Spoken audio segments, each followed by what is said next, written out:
aku jodohin sama PAUD, yang kedua itu aku jodohin sama jantan dewasa kawin, terus yang ini yang terakhir yang enaknya tuh sama betina sama betina. Betina. Iya.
Yang biasanya kan lovebird betina itu katanya orang-orang itu mungkin prosesnya itu beda sama lovebird jantan. Apa emang begitu? Kalau ya untuk proses Nokia sendiri ya saya kira ya sama aja sih. nggak ada bedanya sama jantan, tetap pakan tinggi, jemur juga maksudnya nggak, yang penting maksudnya kalau kayak jemur tuh senyamannya dia. Kalau dia udah merasa nggak nyaman udah gitu aja. Cuman kalau Nokia sendiri itu betina, aku nyoba Nokia itu dari tiga percobaan. PAUD sama aku jodohin sama PAUD, yang kedua itu aku jodohin sama jantan dewasa kawin, terus yang ini yang terakhir yang enaknya tuh sama betina Betina. Iya. Berarti kan istilahnya tadi jemur, ini masalah jemur mas. Untuk burung yang doyan jemur itu cirinya seperti apa, dan untuk yang nggak doyan jemur itu cirinya seperti apa? Bisa dilihat nggak? Bisa mas, soalnya kan gini, kalau dia doyan jemur dia kan dijemur akan dia anteng gitu loh mas, fine. Tapi kalau dia nggak suka jemur, dia akan naik turun atau gelisah lah gitu. Intinya perilakunya gelisah lah, atau udah nggak nyaman untuk penjemuran yang kenceng gitu. Soalnya kan biasanya untuk istilahnya untuk para pemula ataupun istilahnya baru ingin punya lovebird konslet kan rata-rata itu mereka istilahnya nek bisa dikatakan lovebird bisa konslet itu harus jemur kenceng supaya birahinya naik, kan biasanya seperti itu. Oh ya, maksudnya untuk prosesnya sendiri, entah itu jantan entah itu betina, itu kan mau jemur kenceng, nggak jemur pun juga ada kan yang jadi, mau di sampah juga ada yang jadi. Ya kalau aku sih untuk menaikkan birahi kan, kalau yang lain mungkin jemur kenceng biar dia birahinya naik. Kalau saya ada produk green oil namanya, itu juga tanpa jemur pun dia udah menaikkan birahi gitu. Jadinya untuk burung-burung yang nggak suka jemur kenceng pun kan bisa pakai itu untuk menaikkan birahinya dia. Untuk proses awal si Nokia dari istilah dari nol ya mas, itu prosesnya seperti apa tuh mas sampai sekarang kok bisa konslet itu? Kalau itu kan dari PAUD. Dulu PAUD sempat ditawar 15 juta. Tuh PAUDnya dulu sempat ditawar segitu.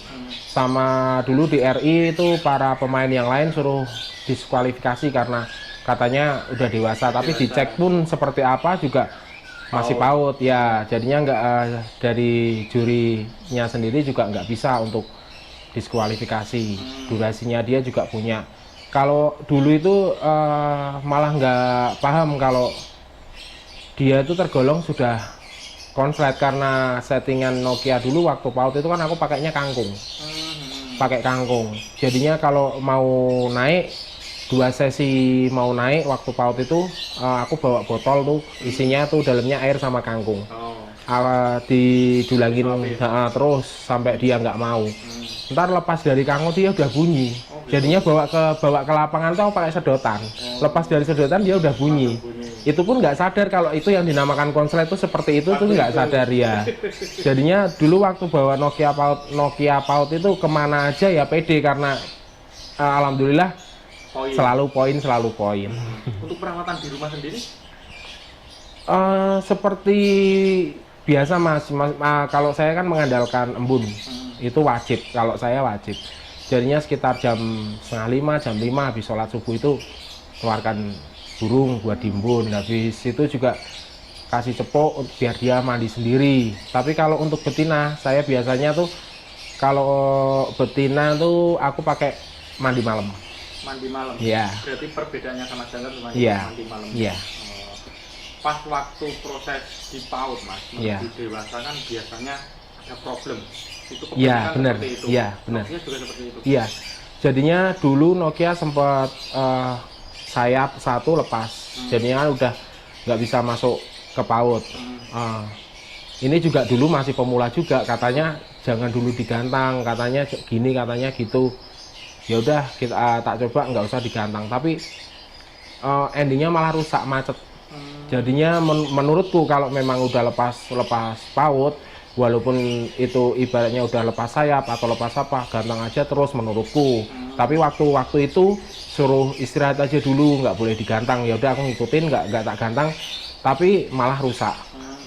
Habis rusak itu kan tak jodohin pakai jantan, tak sampahkan. Dia nelor, cuman nggak pernah jadi.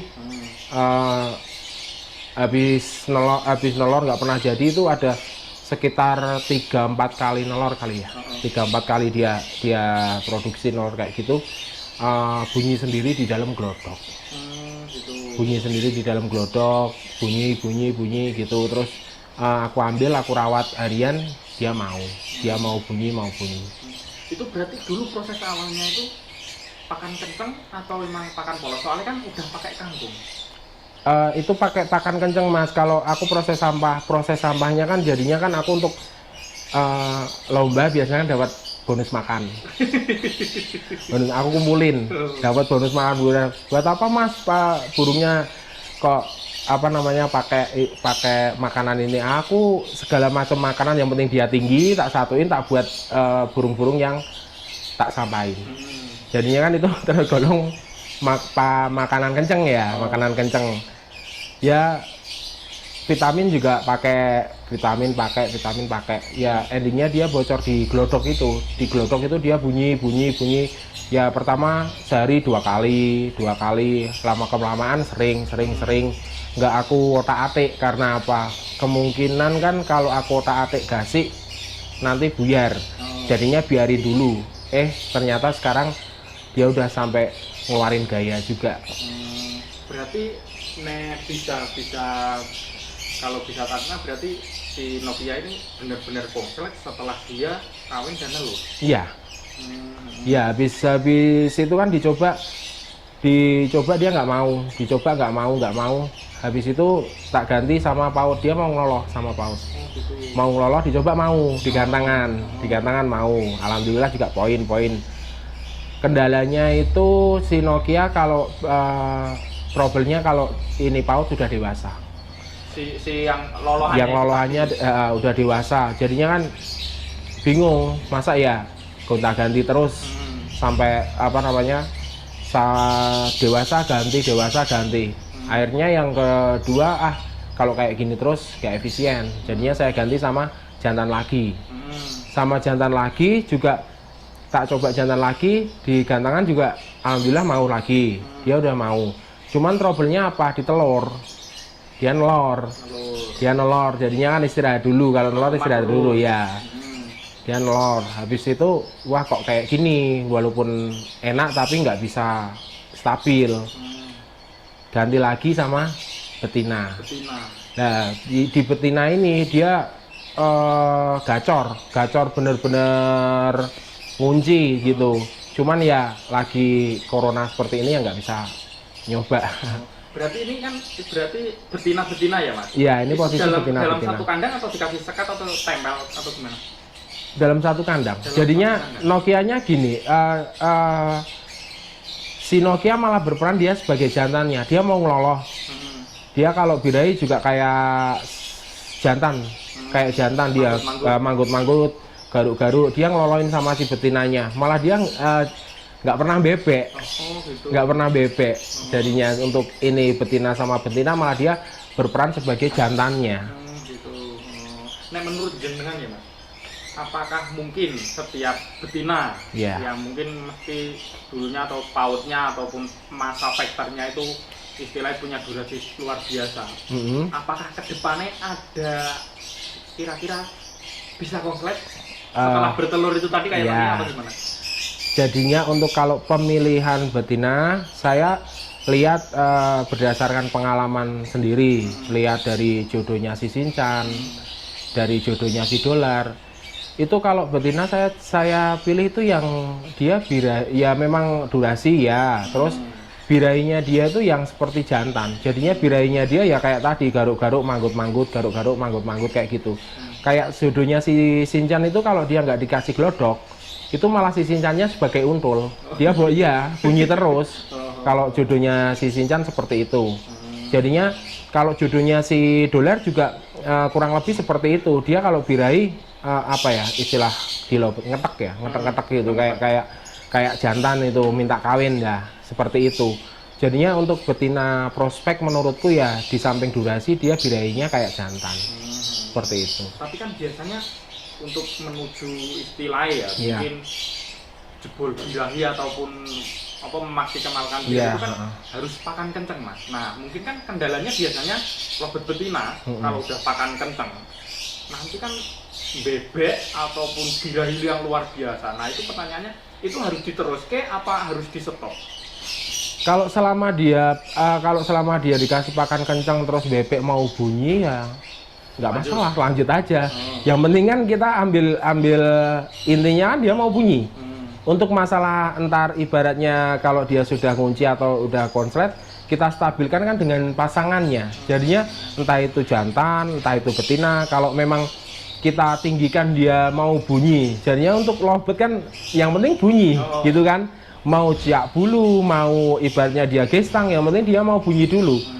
Setelah bunyi kita stabilkan dengan jodohannya. Kalau saya begitu. Berarti walaupun nanti pakan kencang birahi tapi mungkin ada bunyinya, mungkin sambil ngerekel-ngerekel, mungkin nggak masalah. Itu berarti tetap lanjut aja, nggak masalah. Gitu ya? Memang prosesnya harus melalui jebol birahi kan, jadinya mau gimana, yang penting kan 2 bulan keluar dia mau bunyi walaupun kondisi dia ciak bulu dan segala macam, nanti kan kita bisa sembuhin dengan penjodohannya.